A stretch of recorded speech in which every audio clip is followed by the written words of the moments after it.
Promotion వచ్చింది కదా, అందుకే పార్టీ చేసుకోవడానికి వెళ్ళా. డబ్బు ఎక్కడిది? నా దగ్గర లేవు, అందుకే నువ్వు ఇంట్లో దాచుకున్నావుగా, అవి తీసుకెళ్లి పార్టీ చేసుకున్నా. నేను దుద్దుల కోసం దాచుకున్న డబ్బులు అవి. సరే, నెక్స్ట్ మంత్ జీతం వచ్చినప్పుడు చూసుకుందాం, దానికి ఎందుకు ఫీల్ అవుతున్నావు? నాకు ఈ రోజే కావాలి, ఇవ్వగలవా నువ్వు? ఇవ్వలేవు, క్యాష్ సరుకైంది. అయినా బాకెట్లో నిలబెట్టి క్వశ్చన్ ఏంటే, నువ్వేమన్నా నా బాబువా? చెప్పు. ఇది నా డబ్బు, నీ డబ్బా?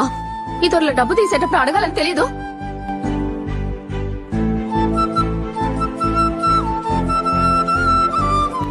తమాషాగా తీసానంతేనే, మరి ఓవర్ గా మాట్లాడు.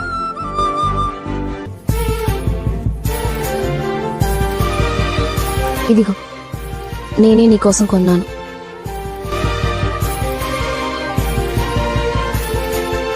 దీనికోసం డబ్బులు దాచావా?